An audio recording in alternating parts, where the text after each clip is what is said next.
Bom, é sempre difícil, né? Depois de uma derrota, mas primeiro temos que parabenizar o Santos pela vitória. É um time que fez um grande trabalho dentro do campo, tentou de todas as formas anular as nossas vantagens ofensivas e conseguiu, aproveitou bastante os contra-ataques que tiveram e vencer o jogo, né? Então agora continuar trabalhando. O único caminho é trabalhar, treinar e pensar em vencer o próximo jogo. Felipe, boa noite. Aqui Bianca Molina, TNT Esportes. Em boa parte do jogo, para não dizer em todo, o Flamengo ele dominou, ele controlou, teve as ações, muito mais posse de bola, mas mais uma vez esbarrou naquele pequeno detalhe do último terço, a dificuldade de construir e finalizar todas as jogadas. Queria saber qual é a tua leitura, por que o time tem encontrado esse tipo de dificuldade, ainda mais contra um Santos, que apesar de ter construído a vitória, hoje tinha uma estratégia que era praticamente deixar a bola de fato com vocês e jogar pelo contra-ataque. Obrigada. Bom, eu acredito que primeiro eles tentaram pressionar. A gente viu no começo do jogo, eles saíram jogando uma também, a gente tentou pressionar, eles conseguiram sair jogando e depois eles tentaram e a gente conseguiu sair muito bem dessa primeira pressão deles e acabamos dominando e defendendo com a bola, né? Tendo a posse, tendo o domínio, e eu concordo contigo onde você fala que no terço final, né, na área do Santos, eu acho que é onde faltou um pouco mais de agressividade, para a gente finalizar as jogadas, um pouco mais de coragem para arriscar mais cruzamentos, para chutar de fora da área, ou até mesmo 1 contra 1, num time que estava tão bem defensivamente, né? Um time que está muito bem trabalhado pelo Kleber. E então eu tentei em algum momento do primeiro tempo já trocar o Luiz e o Bruno, fazer essa mudança, porque o Luiz pelo menos ele ia conseguir cruzar com a perna esquerda.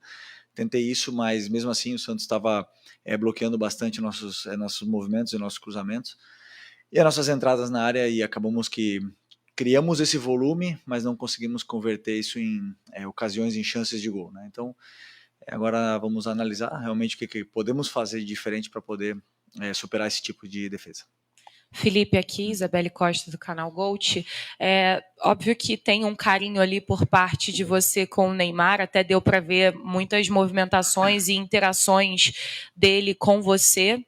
Até teve uma hora no gol, não sei, acho que até o momento para você confirmar que depois do gol ele comemora, olha para você e fala, eu falei. Teve alguma coisa nesse sentido de ter provocação entre vocês? E queria saber também se teve alguma estratégia para poder pensada em cima do Neymar, né? Porque a gente sabe que é um jogador letal e que pode acabar com o jogo como fez. Teve alguma estratégia? E queria que você pudesse falar também sobre essa troca que você teve com ele.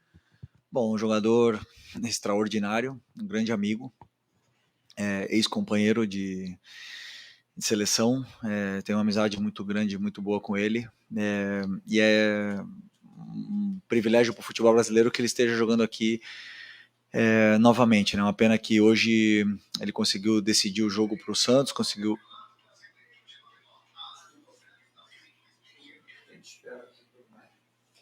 Okay.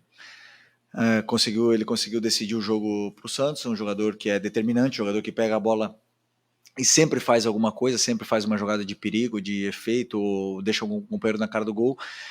E esse tipo de jogador, obviamente, que tentamos ter um cuidado especial. Primeiro, não deixar ele ter tempo, que não deixar ele receber, sempre ter gente em cima.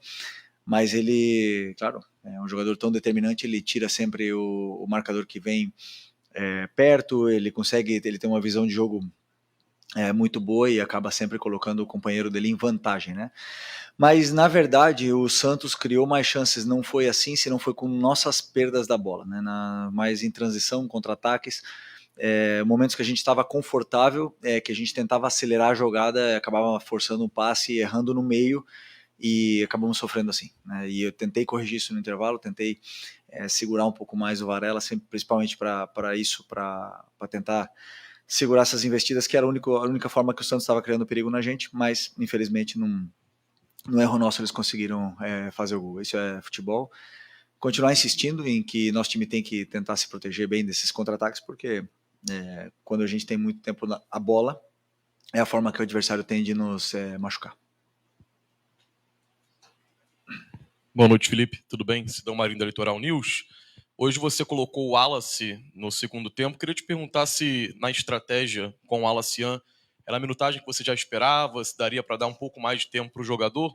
E que explicasse também o motivo de não utilizar o Matheus Gonçalves dentro do gramado. É um jogador que tinha um negócio com o Cruzeiro, mesmo disse, vai ficar no Flamengo, disse que vai batalhar para ganhar o espaço dele, mas que obviamente quer jogar. Ele tem treinado bem? Qual o motivo de não ganhar a oportunidade? Obrigado. Bom, primeiro o Wallace é o jogador que tem entrado muito bem, tem correspondido sempre que a gente precisou em inúmeras e diversas posições dentro do campo. Um jogador que tem gol, tem assistências, luta pela equipe, então sempre contamos com ele. Hoje eu pensei em colocar nesse momento porque era o que o jogo estava pedindo. Eu não calculei antes do jogo o tempo que ele ia jogar, senão o que estava pedindo o jogo. E o Matheus era uma opção de banco. No momento que a gente tomou o gol, eu só tinha mais uma troca e optei por colocar o Juninho para ter 2 atacantes dentro da área, porque a gente ia chegar com certeza mais por fora, porque o Santos ia se fechar muito por dentro, né? Então esse foi o pensamento. O Matheus, né, como eu já também falei na outra entrevista, muito nobre da parte dele, de ele querer jogar.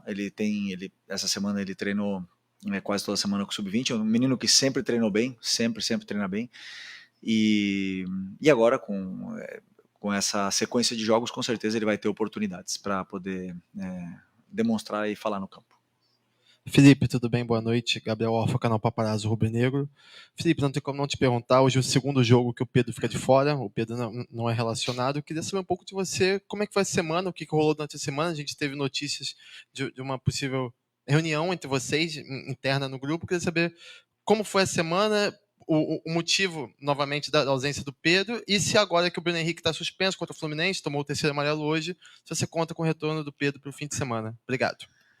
Bom, o assunto do Pedro é um assunto já encerrado, um assunto que eu já falei tudo que tinha que falar na coletiva, ele também já se posicionou, é um assunto encerrado. Agora só a única coisa que nos resta é trabalhar os dois e poder ajudar o Flamengo.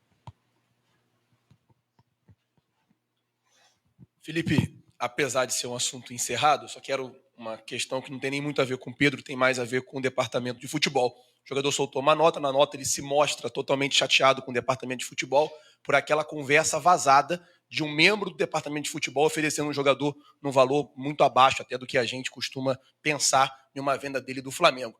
Na sua coletiva do sábado, você sugeriu a ele que ele procurasse os companheiros e pedisse desculpa pelo comportamento dele no treino. Queria saber se você também sugeriu aos membros do departamento de futebol, ou ao membro do departamento de futebol, ou o chefe do departamento de futebol, que conversasse com o Pedro para tentar resolver essa situação e, quem sabe, até pedir desculpa para o jogador. Obrigado. Bom, sinto muito, eu repito, né, um assunto do meu caso totalmente encerrado.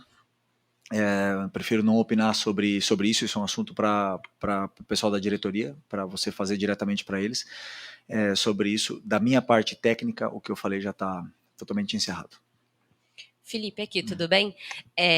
Eu queria falar um pouquinho sobre essa sequência agora do Campeonato Brasileiro, olhando um pouco para frente. Essa é só a segunda derrota em 13 jogos, enfim, é um campeonato muito longo, e sempre em entrevista coletiva os treinadores falam, né, da importância de vencer em casa. Às vezes o empate fora também é bom. Hoje, enfim, acabou sendo uma derrota, mas queria que você falasse um pouco sobre essa sequência, porque agora o Flamengo tem a liderança ameaçada, né? O Cruzeiro joga amanhã, enfim. Queria saber se você fica ali olhando a tabela, fica fazendo conta, tem clássico com o Fluminense, que é o próximo jogo. Você, como treinador, fica observando muito isso, fica se prendendo a isso, ou deixa rolar e não olha tanto para a tabela? Não, olhamos os resultados que acontecem. Por exemplo, hoje já tem outros jogos, olhamos os outros resultados e vemos como estamos, mas a única coisa que está ao nosso alcance é fazer a nossa parte, né? Então hoje infelizmente não fizemos a nossa parte. É um daqueles jogos onde o adversário conseguiu vencer na sua casa, um jogo que daqueles, infelizmente, né, achávamos que poderíamos conquistar pontos aqui dentro, mas sempre é muito difícil jogar aqui na Vila, num time tão bem treinado e com um jogador tão determinante como o Neymar. Então esses jogos se entende com que não normal, mas que pode acontecer de você perder algum ponto. Mas o campeonato é muito longo, como você falou, nós temos que rapidamente reerguer e levantar o ânimo, que temos um clássico domingo, um adversário que também vem muito motivado, né, do grande mundial que fez, e nunca é fácil jogar contra o Fluminense. Felipe, boa noite. Guilherme Lesnock do Lance. Eu queria que você falasse um pouquinho mais sobre o Neymar. Ele fazia tempo que ele não jogava mais de 80 minutos. Hoje ele jogou quase o tempo inteiro. Você, como você conhece ele de antes, queria que você falasse um pouquinho. Esse o Neymar de hoje pode ser um Neymar na seleção brasileira? Você acredita que as partidas que o Neymar fez, como hoje, pode levar novamente para a seleção brasileira? Uma pergunta mais pessoal, pelo que você conhecer ele. Todo mundo sabe a qualidade que o Neymar tem, o importante que ele é para o nosso futebol. E hoje eu vi o Neymar fisicamente num nível de Série A.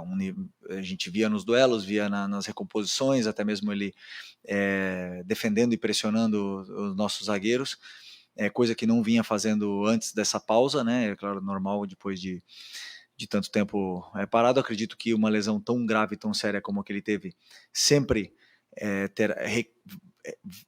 como é que fala? Irá requerer cuidados sobre essa parte muscular e também do joelho dele, mas é um jogador que quando está bem, ele faz a diferença. Valeu, boa noite, pessoal.